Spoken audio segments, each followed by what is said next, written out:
Vemos presentación.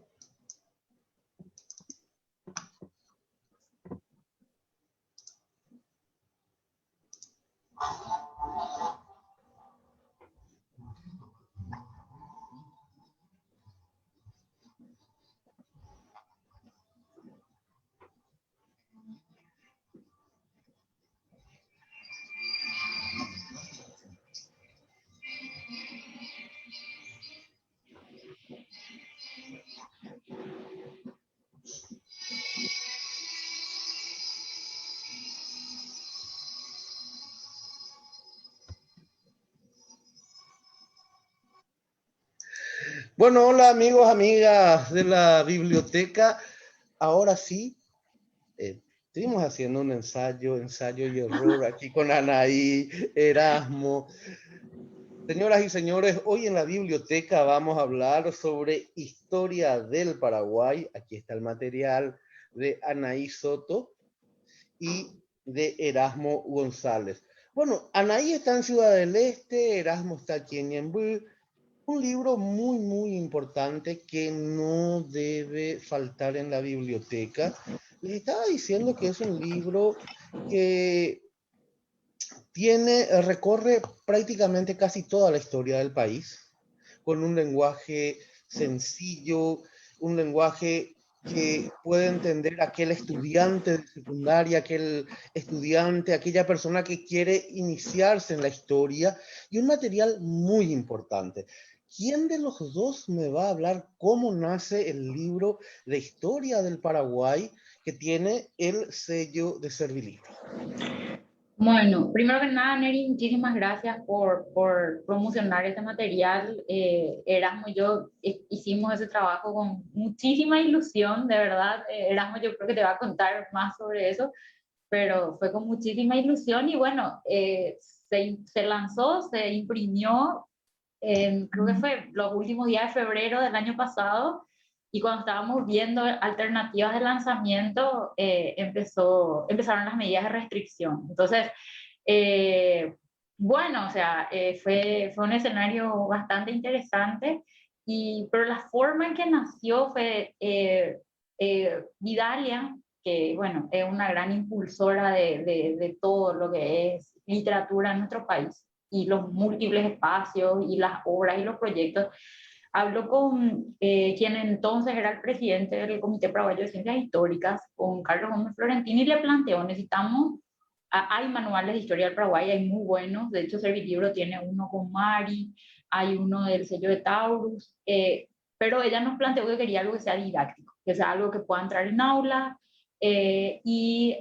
Carlos y Eric enseguida nos convocaron a Erasmo y a mí, porque no porque seamos los más vaqueanos, yo sé que en el grupo hay gente que escribe mucho mejor que nosotros, pero éramos los que teníamos más cancha en aula, con chicos de colegio, ¿verdad? Y éramos los que sabíamos más o menos lo que echábamos en falta en aula, ¿verdad? A la hora de dar clases usábamos esos libros, usábamos el de Tauro y el de Mari, y después nos teníamos que ver en figurillas para armar materiales que sean didácticos, actividades que sean adecuadas para aula, o que sea un material actualizado. Esa era el otro desafío, tratar de incorporar nuevas perspectivas sociales, políticas, nuevos avances académicos, y eso fue más o menos el desafío que nos tiraron en aquel momento. Me acuerdo que fue en una cafetería del centro de Asunción, yo vivía todavía en Asunción cuando eso éramos, hace que sí, porque nos llaman, nosotros no sabíamos ni qué, para qué, pero siempre que te dan un café gratis vos tenés que sospechar, entonces nos invitaron a un café y nos tiraron la idea y no podíamos decir que no. O sea, imagínate, Neri, uno está en aula, uno sabe lo que pasan los colegas, el profe taxi de colegio que no tiene luego tiempo de preparar materiales, dónde vas a conseguir material de historia del Paraguay con actividades y que sea actualizado y qué sé yo. Entonces nosotros mejor que nadie sabíamos cómo necesitábamos eso en aula, ¿verdad? Entonces no pudimos decir que no. Y encima con Vidalia, que con ella aprendimos muchísimas cosas del mundo editorial. Si bien Erasmo y yo ya habíamos publicado anteriormente, yo por lo menos nunca había trabajado con Vidalia, fue una experiencia diferente, nueva, y bueno, así fue como nació el libro. Claro, Sí. estamos hablando, Erasmo, de un material que recién estaba explicando Anaí, un material didáctico, pero sobre todas las cosas de fácil manejo, como también ya lo venían diciendo, el Paraguay precolonial. ¿Quién me habla, por favor, del contenido del libro de ese Paraguay precolonial, por ejemplo? Bueno, ¿Quién? el libro está dividido en dos, o sea, dividimos de forma muy artificial en dos partes, porque teníamos un tiempo para terminar, para que entre en proceso editorial. Y entonces, y encima nos tocaba en diciembre, enero y febrero escribir. Entonces, con un clima súper agradable, muy, muy agradable para escribir, y nos tuvimos que organizar con Erasmo. Erasmo maneja mejor todo lo que es siglo XX que yo. Yo tengo muy poco trabajo en siglo XX, yo trabajo más siglo XIX, entonces no había mucho que preguntar ahí. Yo me fui para atrás y él se fue para adelante, ¿verdad? Que era lo más natural. Y el hito que usamos de forma, vuelvo a decir, bastante artificial, pero era el que no funcionaba en términos prácticos, era usar la guerra de la Triple Alianza como hito.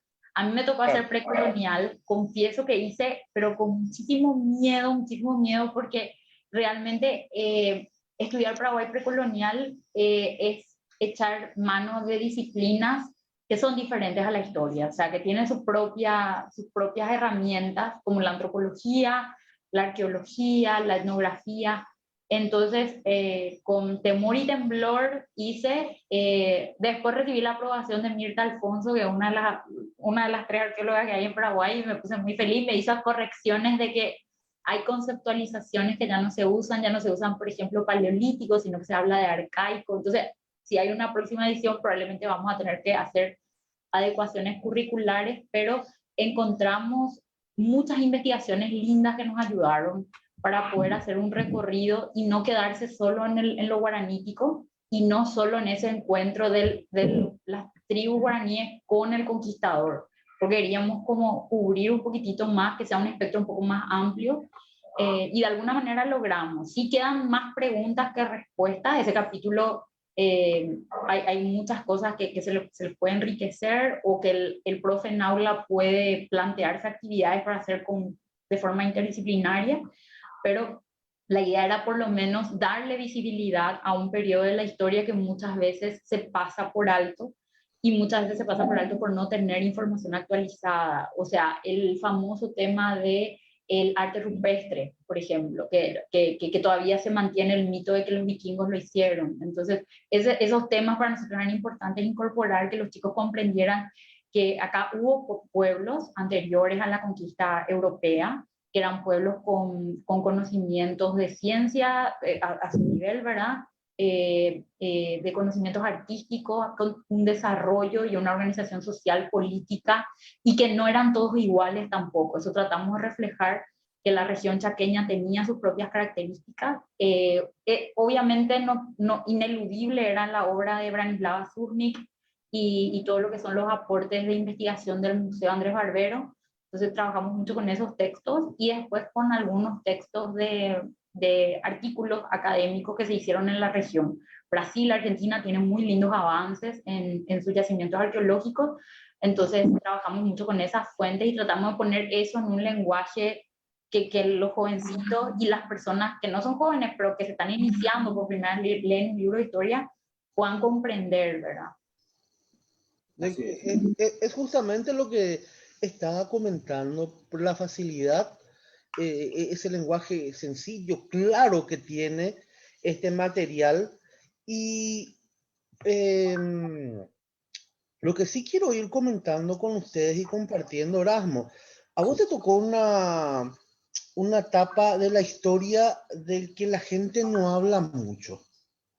Después de la guerra de la Triple Alianza parece que hay un, un pequeño, no sé si olvido o descuido de la historia, porque el paraguayo te habla, vos le preguntás, y se van a enojar por lo que voy a decir, pero al paraguayo vos le preguntás y te va a hablar de la fundación de Asunción, te va a hablar de la independencia nacional, Francia, Carlos Antonio López, guerra a la Triple Alianza, guerra del Chaco, y después ese lapsus de tiempo que era medio en el olvido.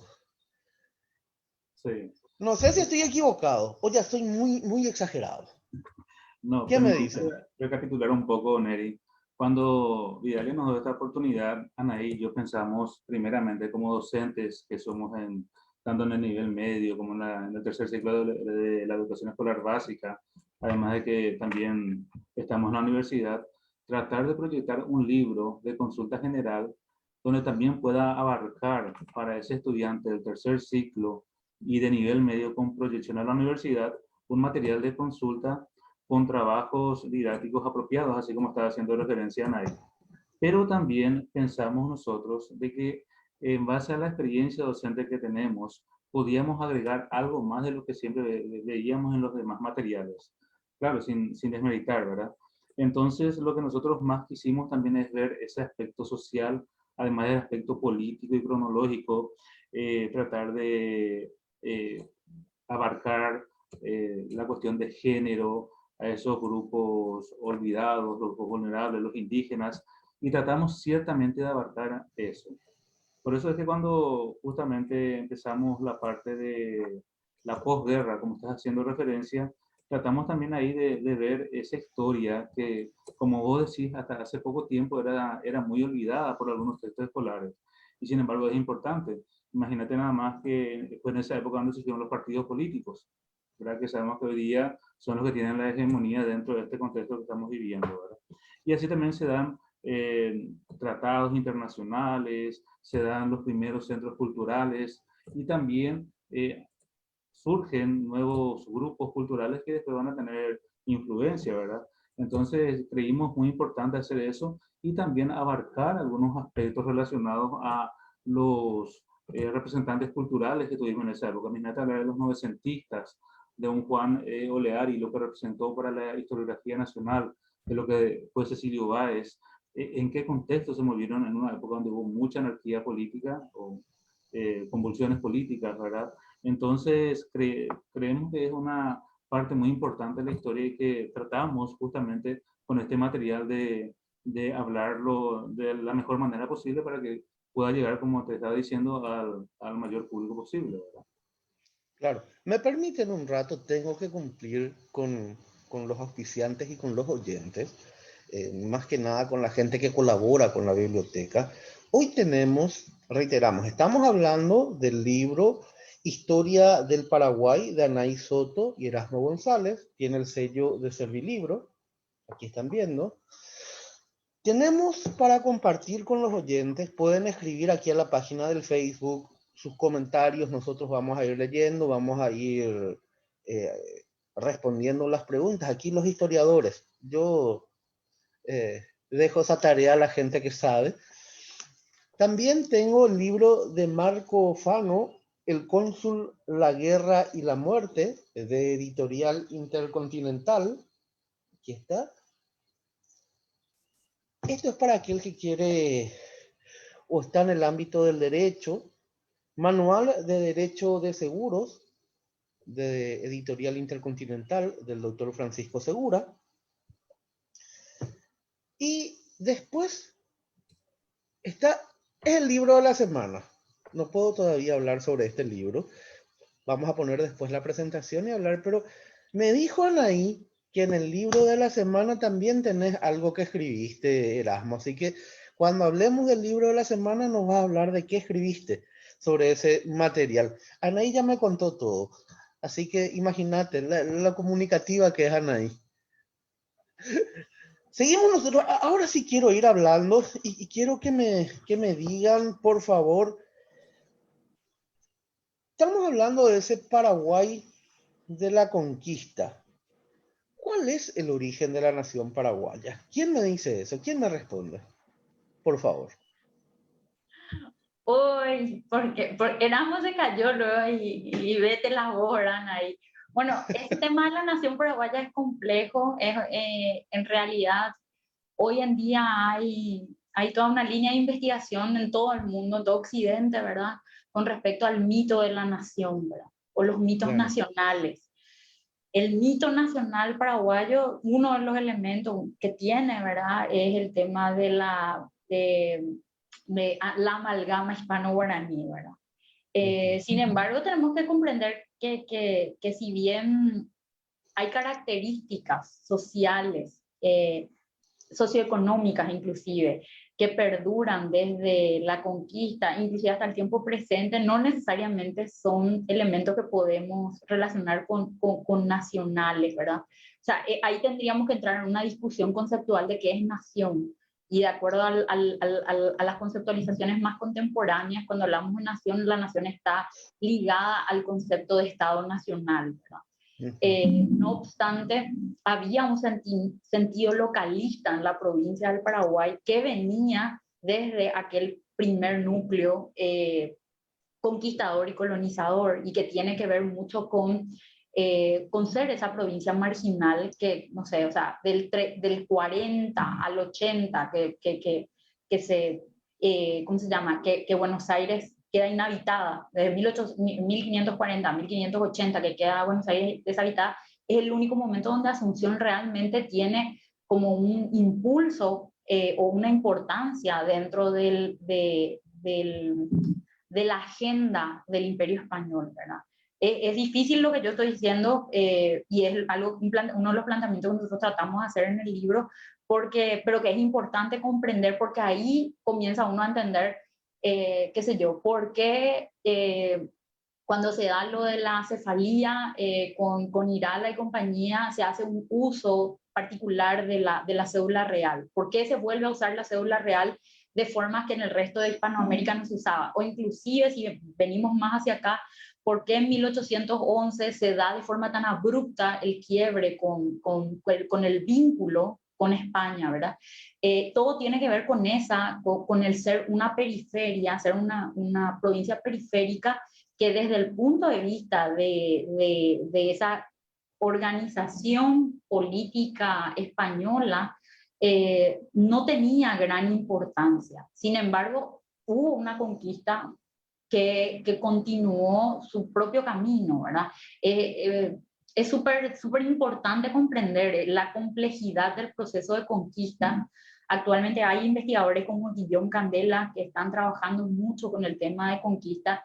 Y el otro día discutí justamente con una colega que también es docente y me decía, ¿por qué lo que vamos a estudiar conquista? Y yo le dije, a ver, tenemos que comprender, necesitamos entender mejor lo que pasó, porque ahí hay una serie de historias que todavía no están contadas, que tienen que ver con lo que decía Erasmus, las subalternidades, o sea, ¿qué pasaba si entendemos que las doncellas indígenas ligadas a la familia de los caciques se unen con los conquistadores? Pero ¿y qué pasa con el resto? ¿Qué pasa con las rebeliones indígenas, que son un elemento que quiso incorporar la reforma educativa y no logró poner en el programa por varias razones, pero una de las razones es que se tiene que estar situado dentro del contexto histórico y geográfico para poder entender por qué no es una cosa de la noche a la mañana que hoy son amigos y mañana se rebelan. Hay una serie de medidas jurídicas, políticas y económicas que se dan en ese contexto, o las revoluciones comuneras, que como vos decís, parece que a veces que surgen de la nada,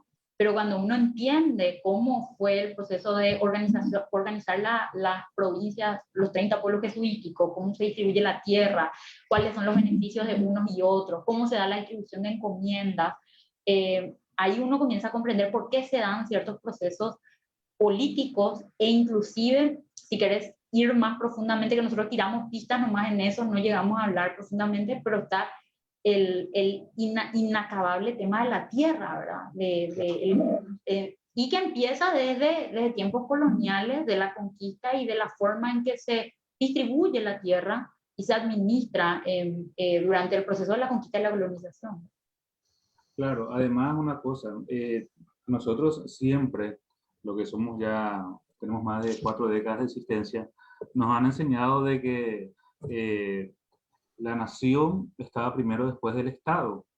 Pero hoy día, gracias a las nuevas teorías que nos ofrecen teóricos especialistas, historiadores como Benny Anderson o el mismo Eric Osborne, podemos ver que existe un nuevo concepto de eso, ¿verdad? Que tal vez sea el Estado el que crea o el que inventa una nación, Entonces ahí se da toda una polémica en base a qué es el Estado y qué es la nación, quién estaba primero, ¿verdad?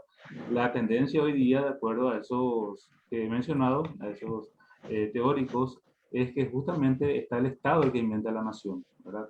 Entonces es el Estado primero y después la creación de la nación, entendiendo que la nación es una comunidad imaginada, ¿verdad? Claro.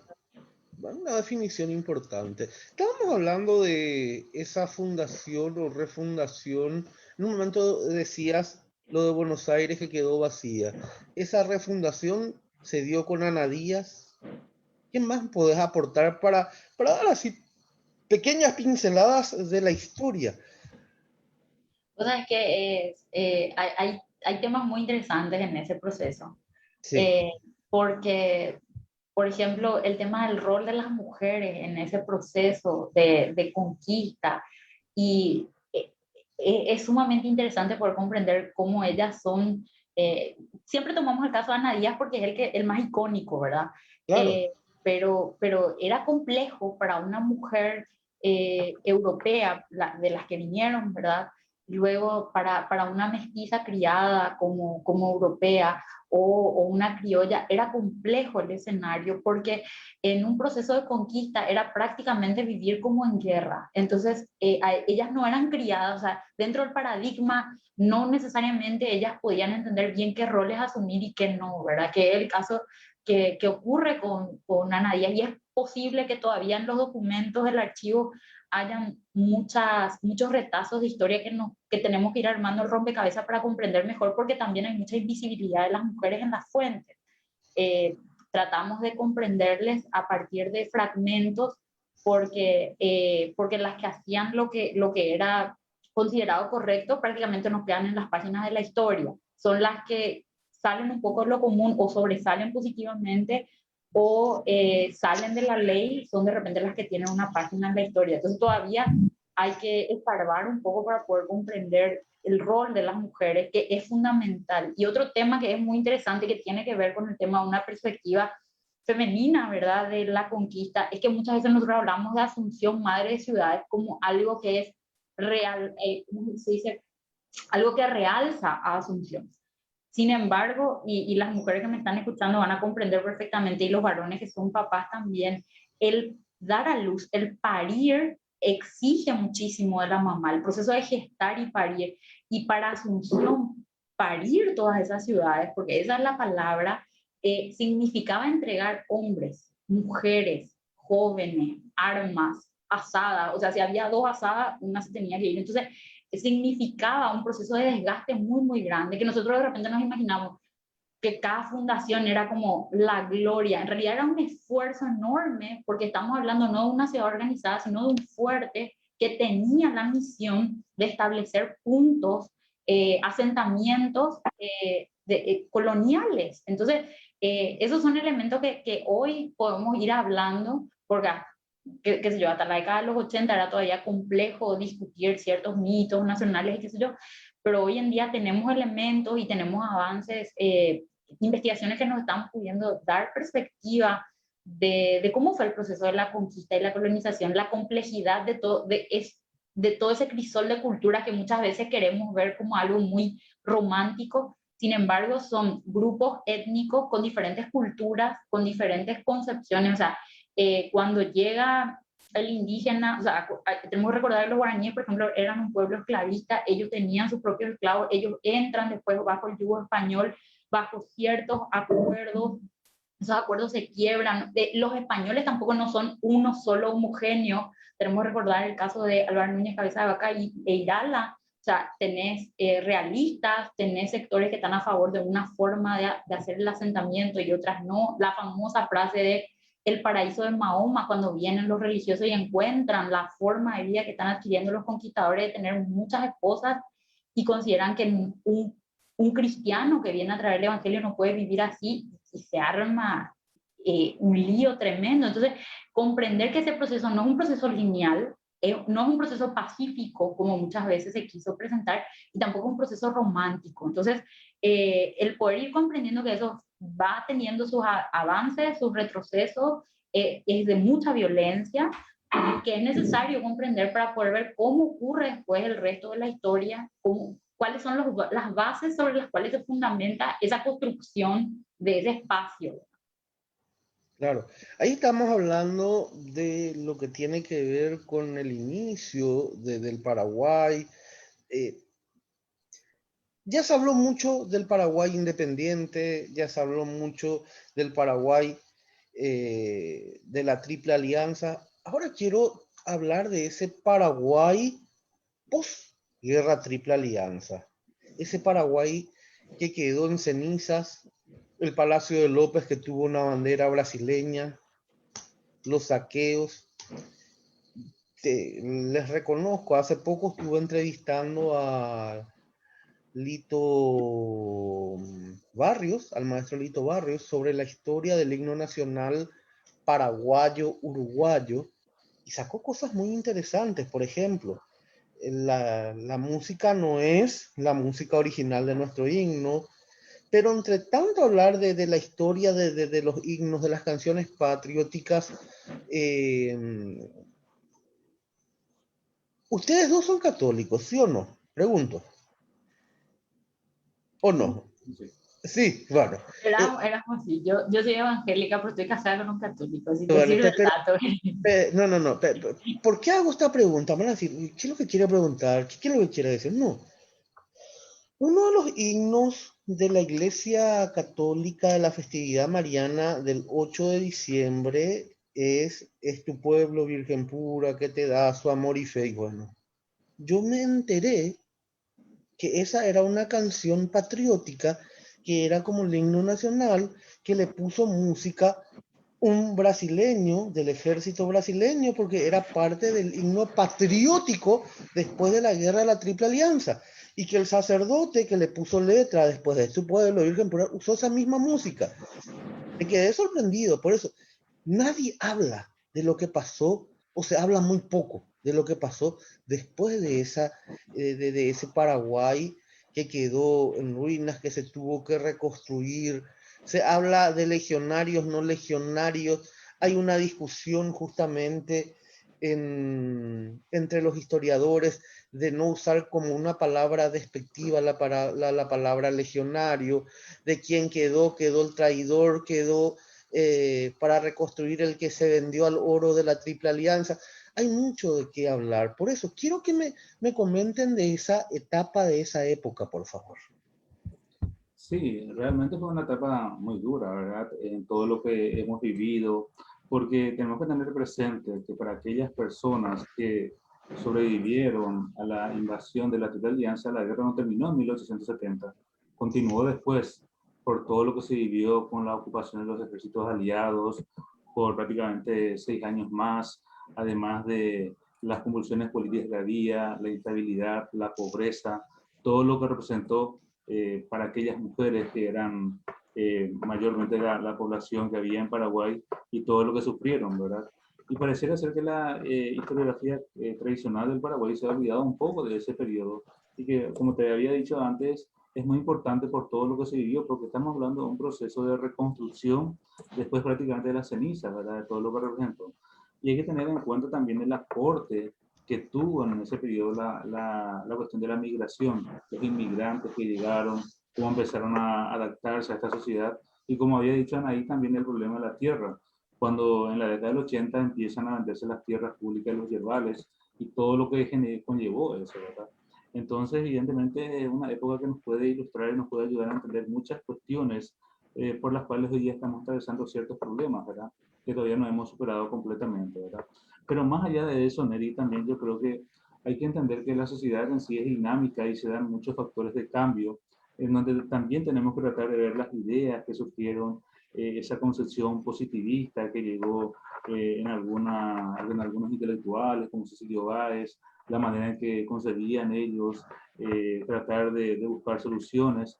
Por eso en el libro planteamos muy bien el debate que hubo entre Rafael Barret con Manuel Domínguez, que lo citó el doctor Telesca, así también la famosa polémica en torno a la figura de López entre Cecilio Báez y Juan Eoleari. Son cuestiones que también van construyendo y tratando de buscar entender cómo se da ese proceso, ese cambio de mentalidad en esa sociedad que se va transformando a 30 o más años después de la guerra. Claro. Aquí Vidalia dice, orgullosa de ser la editora de Anaí Soto y de Erasmo González, profesionales de primer nivel de la historia. Saludos. Así que Ah, la, gracias. la- Vidalia está mirando, nos está acompañando aquí en la biblioteca. Bueno, estábamos hablando de justamente ya de eso que ocurría Nelly, después de... me Sí, permitís meter mi cuchara? No es mi tema en el libro, yo no hablo de sí, posguerra, pero es un tema que yo creo que si hay profes que están conectados, si hay papás con gente joven, este es un tema fundamental. O sea, a veces pasamos mucho tiempo dando clases sobre independencia, que es súper importante, no niego la guerra, la supervivencia es súper importante, pero muchas veces nosotros no somos conscientes de lo importante que es la posguerra en el sentido de que nosotros somos, o sea, la sociedad actual es más producto de la posguerra que del mundo de López, ¿verdad? Eh, cierto. Sí, y fue, como dice Erasmo, fue un proceso sumamente doloroso porque tenían que convivir gente que fue combatiente con gente que huyó de la guerra, gente que estuvo a favor de López, gente que estuvo en contra, y tuvieron que convivir, encontraron una manera de resolver sus diferencias para reconstruir el Paraguay. Entonces, no voy a hacer un juicio de valor de quiénes eran los que estaban bien y los que estaban mal, pero me parece interesante ese ensayo de tolerancia que ellos hicieron eh, para poder enseñarnos muchas cosas para el presente, ¿verdad? Lo que decía Erasmo, hoy en día tenemos que plantearnos muy fuertemente el debate sobre el rol de los extranjeros en la formación del Paraguay que tenemos hoy. O sea, a mí me preocupa mucho cuando un adolescente o un joven llega a clase o a la universidad y me dice, profe, el Paraguay murió en la guerra. Y yo siempre le contesto lo que dijo Erasmo. La generación más brillante que tuvo el Paraguay, que fue la generación del 900, es producto de la posguerra. O sea, para mí Paraguay no murió en la guerra. Tenemos un problema conceptual muy fuerte si creemos que Paraguay murió en la guerra, ¿verdad? Entonces, ese planteamiento Erasmo lo hace muy bien en el libro porque le da una serie de ejercicios, elementos, cuadros, documentos al profesor y al estudiante para que se pueda hacer ese debate, que ellos puedan comprender que no sé, en el acta fundacional de los partidos políticos había lopistas y antilopistas, y había legionarios y comandantes del ejército, y que muchos de los problemas que hoy tenemos y que estamos dando vuelta sin poder resolver, tienen que ver su origen con ese periodo que tenemos que analizar con seriedad para poder encontrar soluciones para el tiempo presente, y que muchas de las cosas que hoy estamos enfrentando, no sé, por decirte una tontería, pero el ambiente académico, científico, artístico paraguayo siempre se alimentó de extranjeros que encontraron en esta tierra su hogar. Entonces, esos son planteamientos importantes y es un aporte que tenemos que tomar con muchísima seriedad, porque si bien no tenemos costa sobre el mar, muchísimos y muchísimas extranjeras encontraron en ese periodo de la historia, en ese Paraguay del que nosotros tememos hasta hablar, ellos encontraron su hogar y construyeron universidades, centros culturales, colegios, y somos producto de ese proceso, con sus luces y sombras, sin lugar a dudas. O sea, yo no quiero que nadie me tome como que yo estoy contando que fue espléndido la posguerra, no, sino que en medio de las ruinas, ellos fundan la Universidad Nacional de Asunción, y ese para mí no es un dato menor. Y es fundamental para poder comprender quiénes somos hoy, ¿verdad? Claro. Estoy leyendo acá, justamente en la página 128 del material que ustedes escribieron, habla la mujer de posguerra. Hablamos de la residenta, de esas heroínas, de esas mujeres que han donado sus joyas, han acompañado al ejército. Y aquí dice, tuvo un destacado protagonismo social y en momentos de la guerra salieron a combatir al campo de batalla, pero en realidad ese rol importante de la mujer paraguaya reconstructora de la nación. Imagínate, sin hijos, tener que ir, perdón, algunos sin hijos, otros sin pareja, sin el padre, sin el hombre que pueda sostener. Me van a decir que soy machista, pero hay que ir a algo sincero. La mujer fue la que reconstruyó, hizo ese trabajo de ir al campo a hacer el trabajo que antes estaba destinado al hombre, un montón de cosas. ¿Qué me dicen? de ese rol de la mujer paraguaya en la reconstrucción de la nación. Claro, en ella descansa gran parte de la construcción. Imagínate una cosa, Nelly, la mujer no podía votar en aquella época. No podía abortar, ¿cierto? No podía votar, ¿verdad? ¿Entendés? Y no tenía Perdón, participación política. no podía votar. No, no No, votaba. no No podía votaba. votar, claro. ¿Entendés? Y lo que se da, ¿verdad? Y cómo descansa en ella todo ese proceso de reconstrucción, ¿verdad? Con todo lo que se vivió. Y hay cosas que tal vez Anaí, que tiene un trabajo sobre las mujeres, nos pueda comentar mejor. Pero hay cosas que los libros nos cuentan de los tipos de sufrimiento que tuvieron ellas y que a lo mejor no sé si corresponde o no de mencionar los abusos por las que fueron víctimas de parte de los ejércitos, sobre todo el ejército brasilero, en la época de la guerra y la posguerra, y todo lo que representó, ¿verdad? Entonces, sobre ella descansa gran parte de ese proceso de construcción. Inclusive, fueron varias las mujeres que vinieron, como bien mencionó ahí, del exterior para poder iniciar ese proceso de educación a varios paraguayos después de la posguerra, después de la guerra. Sí, las mujeres de la posguerra son un tema que si bien Beatriz Bocio tiene algunos trabajos, Claudio tiene un trabajo, hay gente que está trabajando, la profe Marimonte, hay gente que está trabajando, Ana Barreto recuperó algunas historias, pero yo creo que ese es un periodo también interesante porque es complejo, pues, porque tenés, qué sé yo, una hermana de Mariscal López que se casa con un oficial brasileño, ya sea por seguridad o por amor, no sabemos, algún día si hacemos una máquina del tiempo le podemos preguntar, pero hay otras que son abusadas por los oficiales. Entonces, después tenés mujeres que en serio toman como su rol el tener hijos de los combatientes, como una idea de heroísmo, ¿verdad?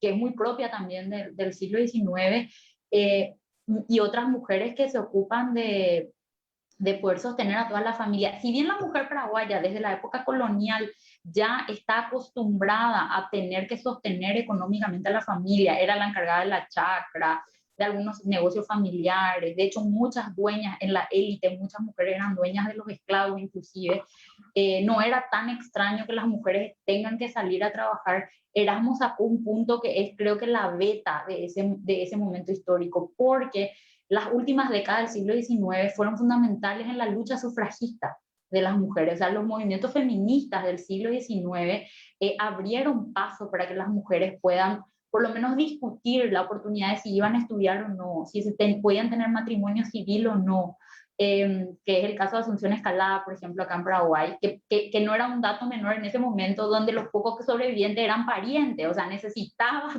poder, si te querías casar, tenía que darte permiso la iglesia, o sea, súper complejo. Y si tu marido, no sé, abusaba de vos o era violento o lo que sea, vos no podías, si no era no se podía disolver así nomás el matrimonio religioso. Entonces, son elementos muy fuertes que te dan la pauta, te dan la pista. O sea, yo me atrevo a decir siempre cuando hablo de este periodo, no tengo documentos que me avalen, pero que las chicas dijeron, bueno muchachos, vayan y jueguen a la política mientras nosotros vamos a hacer las cosas importantes.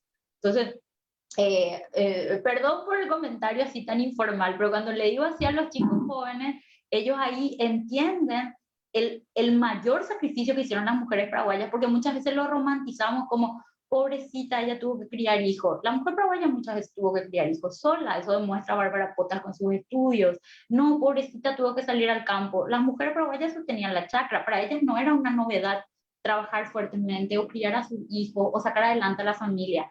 Pero mientras que las otras mujeres latinoamericanas tenían la opción de luchar por estudiar, de luchar por conquistar espacios políticos, a ellas les llegó el turno recién en el siglo XX. La mujer paraguaya comienza a votar en 1963 y por presión internacional. O sea, eso te da la pauta de que el sacrificio que hicieron las mujeres paraguayas es muchísimo más significativo de lo que a veces dimensionamos, ¿verdad? Es cierto, la parte muy importante. Aquí dice en el material, y me gusta esto, dice, en cuanto a los tratados de límites del Paraguay con los aliados, se basó en el interés de los gobiernos argentino y brasileño en lograr los territorios que por tanto tiempo ambicionaban hizo que existieran discrepancias entre los vencedores. La victoria no da derechos, había enunciado el canciller argentino Mariano Varela. Hubo una pelea entre Brasil y Argentina por parte del territorio que nos iban a ir sacando o que nos sacaron. Sí, hubieron conflictos, ¿verdad? Y una de las personas que mejor tajaba y todo eso fue justamente José II de Kut, ¿verdad? Que trataba de aprovechar el problema que había con Brasil, entre Argentina y Brasil, para tratar de quitar beneficios de uno de los dos, ¿verdad? Entonces el trabajo en base a eso para recuperar ciertos territorios que se habían perdido ya en la época de la guerra fue muy importante, ¿verdad? Hay que recordar el caso de Rutherford Hayes de 1876, creo que era 77, cuando arbitra a favor de la parte del Chaco y bueno, recuperamos esa parte, ¿verdad? Pero fue una cuestión muy importante en ese tema de los territorios dentro de la construcción del nuevo Estado Nacional que se genera en la época de la posguerra, ¿verdad? Claro. Aquí me envió un mensaje Nicolás Zamudio Vareiro. Me dice, cuando acabó la guerra se planteaba eliminar toda imagen de López e impulsar la imagen de el general Díaz como figura invicta. Pienso que el hijo de López, Enrique, eh, comprando un diario, volvió la figura de López poco a poco. Dice, no sé si leí bien lo que me escribió. Sí, hay que recordar que dentro de ese proceso es muy importante la relación que tiene Enrique Solano López con Juan Oleari, ¿verdad? Que inicia su campaña de reivindicación hacia Solano López y que se corona justamente en el 36 durante el gobierno del coronel Franco, ¿verdad? Pero es cierto, la figura heroica que surge después de la guerra es la de José Luis Díaz. Eric Caballero tiene un trabajo muy interesante al respecto, ¿verdad? Sobre la figura, sobre Luis Díaz, ¿verdad? Un momento, paréntesis. Edwigis Díaz. Una historiadora decía que el general Díaz lo pusieron ese nombre que supuestamente no es su nombre de pila Edwigis, sino que lo pusieron como para burlarse de él, ya que es un nombre femenino. Yo no sé, está bien, estoy errado en lo que voy comentando. ¿Qué me dicen al respecto? ¿O es así, el nombre es Edwigis? Bueno, particularmente yo no estaría en condiciones de mencionarte eso ahora, pero entiendo yo que el nombre es José Luis Díaz, ¿verdad? Claro, porque es Los general documentos, José Díaz. sí, Y que documentos, supuestamente después o sea, ya en el contexto de los legionarios y los aliados, le pusieron Edwigis como para aminorar su valentía. y habría que ver, ¿verdad? Yo particularmente no lo creo, ¿verdad? Porque de hecho Luis Díaz ciertamente fue respetado también por las fuerzas aliadas, ¿verdad? Entonces habría que ver ese proceso de transición de homenaje que se hace y cómo la estatua y el homenaje de Luis Díaz se han realizado en la época de posguerra, ¿verdad? Tendríamos que analizarlo bien para poder ver si compartimos o no esa afirmación. Claro, lo otro que también quiero consultar, hablamos de la familia de Kut. La familia de Kut ya tuvo inconvenientes con Francia. Estamos hablando de José Gaspar Rodríguez de Francia por contrabando. En el gobierno de Carlos Antonio López también estuvo envuelto en un escándalo, en una conspiración.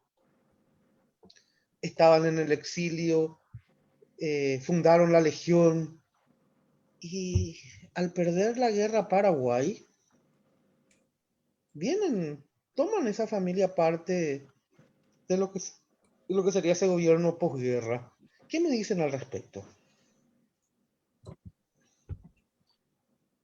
Sí, Bueno, yo voy a tirar unas pistas nomás mientras que Erasmo calienta motores porque en realidad ese es superior, pero hay un tema que todavía está pendiente en la historiografía paraguaya, que tenemos que investigar más, que es el tema de los estudios de élites, Ujú. porque tenemos que comprender también que hay ciertas familias que tienen la característica de ser reconocidas por el privilegio, por controlar los medios de producción, por formar parte de la política de alguna u otra forma, y no hay grandes cambios en nuestra historia, inclusive hasta Irala, ¿verdad? O sea, si uno analiza un poquitito las familias que hoy forman parte del gobierno y hace un árbol genealógico, puede llegar sin mucho esfuerzo a recorrer toda la historia, ¿verdad? En el caso de los de CUT, y eso es muy característico de la familia de la élite, Erasmo va a ilustrar mejor, pero en diferentes momentos de la historia tomaron diferentes posiciones. No necesariamente toda la familia toma una sola posición. Sí, en el caso del doctor Francia, hay que entender que no permitía al doctor Francia que una familia tome una u otra posición, porque no iba a permitir deslealtades, ¿verdad? Pero en la posguerra, o por ejemplo en la discusión sobre el sufragio femenino, hay de CUTs que están a favor y otros en contra. Entonces, y en el caso de la posguerra, ellos toman posturas, no necesariamente toda la familia toma una sola postura. Entonces, habría que hacer, yo sé que Erasmo va a ilustrar mejor ese tema, pero hay que comprender también esa característica propia de las élites, y que en la posguerra se hace mucho más diversificado, porque hay familias que no se van al Partido Colorado, otras al Partido Liberal, unos toman una postura, otras, y la guerra en sí, esos 6 años de guerra, son un escenario muy complejo para ciertas familias, donde diferentes personas toman diferentes posiciones. La propia familia de López cambia de diferentes bandos en diferentes momentos de la guerra, ¿verdad? Claro, y hay una cuestión que también hay que ver para desmitificar algunas cosas, ¿verdad? En referencia específicamente a José II de CUT. Siempre se ha dicho de que cuando se juntaron los partidos políticos, sin mencionar los nombres, ¿verdad? Los de un partido político eran antilopistas y los del otro partido político eran lopistas. Sin embargo, José II de CUT, acérrimo antilopista, se va y funda el partido que tenía como líder a uno de los generales que acompañó a Solano López hasta Cerro Corá inclusive, y que milagrosamente se salvó, ¿verdad? Creo que saben de quién estoy hablando, ¿verdad? Entonces, ahí podemos darnos cuenta de que la influencia que tuvieron estos hombres y cómo también ese proceso de identificar esa cuestión referente a quién eran los pistas y a quién eran antilopistas, se puede resumir perfectamente en esa frase que a mí me gusta tanto, donde dicen que los amigos del ayer eran los amigos del presente y los amigos del ayer eran los enemigos del presente. Ese fue todo el proceso convulsionario que se vivió en la época de posguerra y que justamente Claro. tuvo como uno de los referentes a José II de CUT, que increíblemente nunca pudo llegar a ser presidente. Bueno, con esa frase de los enemigos de ayer son los amigos del presente, estamos hablando de Bernardino Caballero. Sí. Bernardino Caballero tiene una particularidad. Una persona, un estratega, un general. Hay que tener algo que para que la gente sepa, la masonería vino al Paraguay de mano de Bernardino Caballero. El primer templo masón que tiene el Paraguay, que está en Asunción, sobre la calle Palma, tiene mucho que ver el general Bernardino Caballero. Una persona estratega. Hablamos de la era republicana. Bernardino Caballero es una persona intachable. Yo no encuentro algo que cuestionar. No soy historiador. Yo soy soy periodista, trato de informarme, de ver, pero una persona que un patriota. Después estamos hablando de esa era, la era de la República, la construcción de un orden político tras la guerra. Bernardino Caballero, Patricio Escobar, José II de CUT. Hablamos ya de José II de CUT, hablamos brevemente de Bernardino Caballero. Patricio Escobar, Sí. ¿qué me dicen? Y fue el continuador de la política de Bernardino Caballero, ¿verdad? Recordemos que estos dos generales que pelearon junto a López en la guerra fueron los primeros en terminar su periodo de gobierno de acuerdo a lo que establecía la Constitución de 1870, ¿verdad?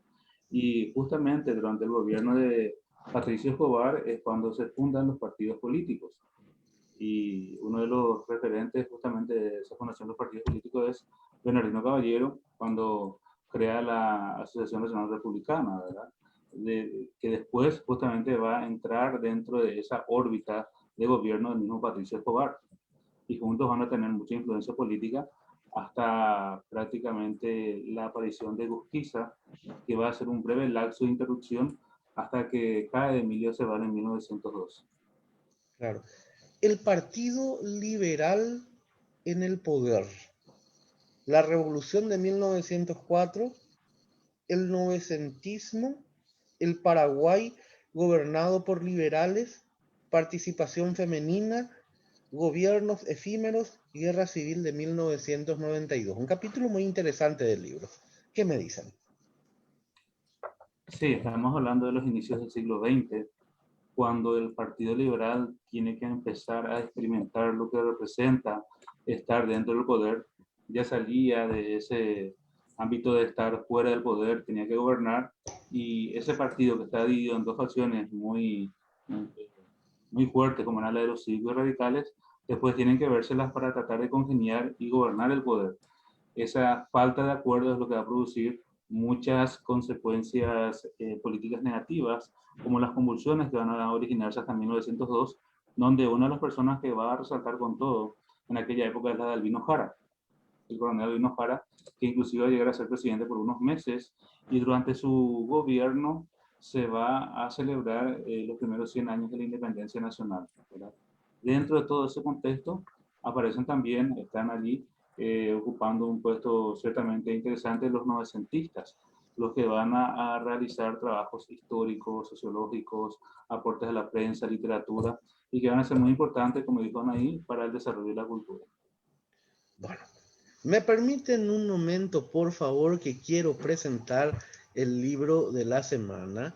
Y como les estaba diciendo, el libro de la semana, creo que usted tiene mucho que explicarme, profesor, así que me da un segundo, vamos a presentar el libro de la semana aquí en la biblioteca. Un material muy, muy, muy interesante. Segundo, por favor, aquí vamos a presentar el libro de la semana.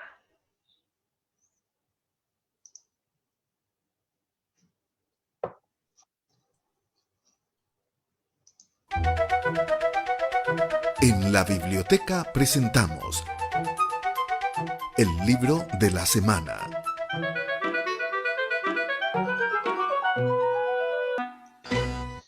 Y bueno, y el libro de la semana, Historia del Paraguay, Nuevas Perspectivas, material muy interesante. Me dijeron que tenés mucho que ver también con este material, Erasmo. ¿Qué me decís al respecto? Sí, en Ahí este voy, material aquí. he escrito un capítulo referente a los funerales que se realizan entre el 36 y el 40, y son los funerales de los dos mariscales que tuvimos, ¿verdad? De Francisco Serrano López y de José Félix Estigarribia, comprendiendo que en el 36 se van a buscar los restos de Serrano López a Cerro Corá, se traen y se le hacen funerales acá en el Panteón Nacional que se inaugura en aquella época, y 4 años después, en un lapso de 4 años de tiempo, Estigarribia muere en un accidente de aviación y también se le hacen funerales. Entonces hacemos medio como una historia comparada de ambos funerales en el contexto nacionalista que estaba surgiendo en aquella época. Claro, en realidad un contexto muy interesante. Estás hablando desde el funeral de dos mariscales y paréntesis, hasta ahora sigue la discusión si las cenizas que están en el Panteón Nacional de los Héroes es la de López, que un grupo dice que sí, otro grupo dice que no, hay gente que saca documentación. El tema es, yo soy de la teoría que se debe honrar a los héroes. Y en el caso de Estigarribia también hay un cuestionamiento porque Estigarribia en un tiempo, yo no sé si ustedes manejan el dato, ¿sigue la esposa de Estigarribia en el Panteón Nacional de los Héroes? ¿Manejan Sí, ese dato, sí o no? sí, sí. Y hay un grupo de gente que cuestiona y dice, ¿por qué Julia Miranda Cueto de Estigarribia está en el Panteón Nacional de los Héroes o en el Oratorio Nuestra Señora de la Asunción y Panteón Nacional de los Héroes y no Madame Lynch? Y el primer impedimento al ser oratorio, creo que eso sigue bajo el poder de la Iglesia Católica y no van a permitir que una persona que no esté casada entre ahí en una tierra sagrada. Adelante, Anaí, por favor. Yo me voy a meter en esa porque justo mis tareas el año pasado estuve trabajando con Estigarribia y con Madame Lynch, o sea, me estás llamando, ¿verdad? Bueno, yo considero, y Erasmus, pues que sí hizo más análisis sobre el tema de funerales, creo que está en el mismo canal. Necesitamos una ley de Panteón de los Héroes que realmente defina cuáles son las funciones de ese lugar, a quién le corresponde cuidar, no cuidar y quiénes deben ir ahí y quiénes no, ¿verdad? Porque con los varones, si te fijas, Neri, la moral es mucho más laxa, ¿verdad? Que con las mujeres. Entonces, y de hecho es muy interesante porque los cuestionamientos políticos también son más laxos cuando se tratan de militares que cuando se tratan de artistas, por ejemplo. Entonces, cuando un artista fue vinculado a tal o cual línea ideológica o política, ya no se habla luego, que su cuerpo no tiene que entrar ahí.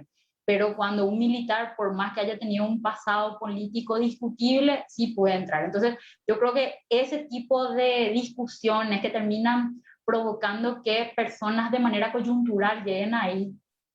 Personalmente, yo creo que Julia Miranda Cueto tiene que estar ahí, le corresponde, no por ser la esposa de quien es, sino porque representa a todas las mujeres que aportaron a la guerra del Chaco. Y muchas veces no le damos la atención. Y fíjate la doble moral que tenemos en estos temas. Julia Miranda Cueto está en el Panteón, tiene una calle con su nombre y no hay un solo libro escrito sobre ella. Sí. Es impresionante cuando yo comencé a indagar sobre ella, quedé fascinada.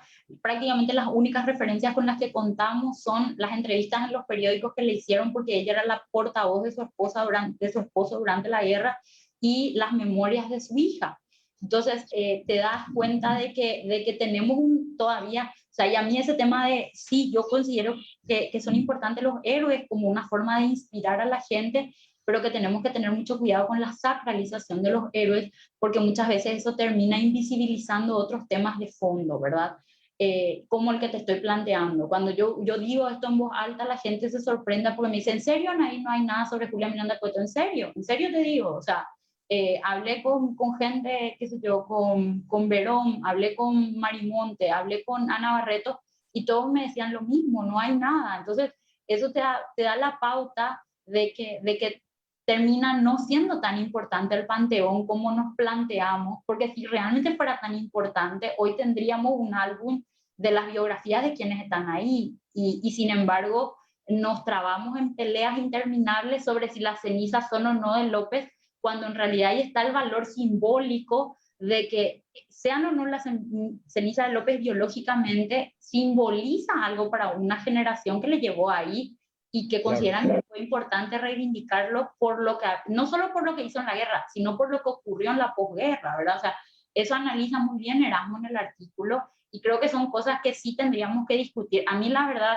si Eduvige era o no el segundo nombre de él, o si las cenizas son o no de Mariscal López, yo no sé hasta qué punto puede aportarme como ciudadana, y cuando hablas con chicos de 17 años se te ríen en la cara, pero cuando vos le decís que la moral, o sea, que las reglas no son iguales para hombres y para mujeres, o no son iguales para militares y para civiles, ahí los chicos te paran la oreja. Entonces muchas veces también somos muy duros con los jóvenes y le decimos, a vos luego no te interesa la historia, contarle la historia de acuerdo a las preguntas que ellos tienen y vas a ver cómo les interesa. Deja de contarle la historia que a vos te interesa y escuchar las preguntas, porque los chicos de hoy no tienen las mismas preguntas que yo tenía o que tenías vos, Nelly. Entonces hay que escucharles y vas a ver cómo eso tiene un eco que va a ser poderosísimo, porque algo que hizo muy bien Oleari fue eso, escuchar las preguntas que tenía su generación. Y necesitamos... Bueno, Anaí, Erasmo, gracias, se me termina el tiempo, ya tengo 10 segunditos, pero en realidad hace poco he visto el desfile de las momias, el desfile de cuando se trasladó de un museo egipcio al desfile de los faraones, fueron el desfile de las momias. ¡Qué cosa magnífica! Yo recuerdo cuando se estaba refaccionando nuestro Panteón Nacional de los Héroes. Era un camión de tumba, creo que, si era del Ejército de Obras Públicas, donde iban tirando así como... porque necesitamos revalorizarnos. Muchas gracias, Anaí.